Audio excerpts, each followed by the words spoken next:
Bah, tata, bah, maman, bah, mesdames et messieurs, bah, Bangiaves.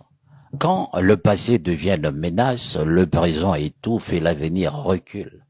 La parole politique, surtout lorsqu'elle émane des ministres de la communication et porte-parole du gouvernement, devrait être pesée, mesurée et responsable. Pourtant, dans sa récente intervention, Thierry Mongala s'est récemment exprimé. Que nous fassions attention et que nous disons à nos jeunes de faire attention à ce que nous entendons de manière plus ou moins ouverte sur les réseaux sociaux, de ceux irresponsables qui parlent d'insurrection populaire, qui parlent de soulèvement, qui parlent de révolte, qui parlent de renversement des institutions par la rue. Nous disons à tout cela que quand vous ouvrez la boîte de Pandore, quand vous faites sortir le mauvais génie de sa boîte, vous ne pourrez pas facilement le remettre. Mais ce n'était ni pour apaiser, ni pour rassurer. C'était pour avertir, dissuader et surtout intimider. Son discours, sous couvert d'un appel à la responsabilité, n'était en réalité qu'un lent rappel à l'ordre lancé à la jeunesse congolaise et à tous ceux qui osent encore rêver de la démocratie et de dignité.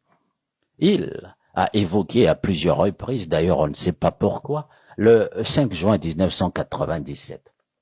Une guerre fratricide, un traumatisme national, alors que lui, il était en Europe. Mais pourquoi ce rappel morbide? Pourquoi revenir sur cette tragédie? Et c'est pour faire peur au peuple, pour dire à la jeunesse, si vous sortez, vous provoquerez une guerre. Et c'est ainsi que l'on gouverne un pays meurtri par des années de souffrance, de corruption, de pillage et d'échecs. Batata, bamama, mesdames et messieurs, Bangiaves. Le droit de manifester pacifiquement est inscrit dans notre Constitution. C'est un principe sacré dans toute démocratie digne de ce nom. Pourtant, quand les Congolais veulent l'exercer pacifiquement, dignement, ils se retrouvent face à des menaces, des intimidations, des rappels au chaos. Ce que le ministre appelle insurrection, soulèvement ou boîte de Pandore, c'est souvent une simple revendication de droits élémentaires, de l'eau, de l'électricité, un hôpital qui soigne, une école qui enseigne, un emploi qui donne un avenir, tout simplement. Mais face à cela, le gouvernement répond par la peur et non par des solutions. Batata, bamama, mesdames et messieurs, Bangiaves. Ce qui choque, ce n'est pas seulement la teneur du discours, mais c'est lui qui le prononce. Thierry Mongala, hier, conseiller spécial d'André Milongo, symbole de la transition démocratique post-conférence nationale, membre actif de URD Mwinda, défenseur des libertés publiques et de la critique du pouvoir de Denis Sassou Nguesso. Aujourd'hui, le même Thierry Mongala est le bouclier verbal d'un système qu'il combattait. Il défend le silence d'un gouvernement dont l'échec est visible à l'œil nu jusque dans les rues de Brazzaville, de Pointe-Noire, de Ouesso, de Dolisie, d'Oyo, voire même de Makwa pour ne pas dire de toute la République. Batata, bamama, mesdames et messieurs, Bangiaves. Le pays est à bout de souffle, le Congo ne vit plus, il survit. Le système est à bout de souffle, l'eau, l'électricité sont des privilèges. Les écoles ferment, les enseignants attendent leur salaire, les hôpitaux manquent de tout, les jeunes diplômés errent sans emploi et les retraités meurent dans l'oubli. Les salaires sont versés avec des mois de retard, le chômage explose, les entreprises ferment, et pendant ce temps, on prépare la réélection du président sortant. Batata, bamama, mesdames et messieurs, Bangiaves.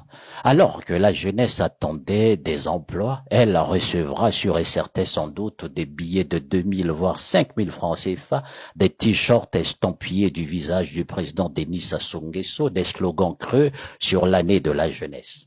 Batata, bamama, mesdames et messieurs, voilà ce que vaut la jeunesse dans ce pays. Et le ministre ose parler de responsabilité.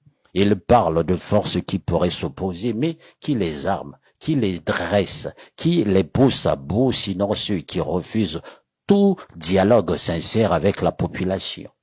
Ba tata, ba mama, Badeko, mesdames et messieurs, peuple congolais, ba Panga Vincent. Quand le peuple a faim, ce ne sont pas les serments qui l'écoutent, ce sont ses entrailles qui parlent. Le pouvoir a peur du peuple car il n'a plus rien à lui offrir. Le gouvernement congolais et son porte-parole Thierry Mongala ne craignent pas la guerre. Ils craignent le réveil pacifique du peuple. Ils craignent une jeunesse consciente, une société civile mobilisée, des citoyens debout et non à genoux.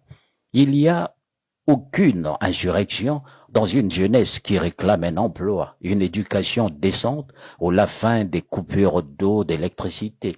Il n'y a aucune rébellion dans des enseignants qui demandent leur salaire ou des retraités qui veulent vivre dignement.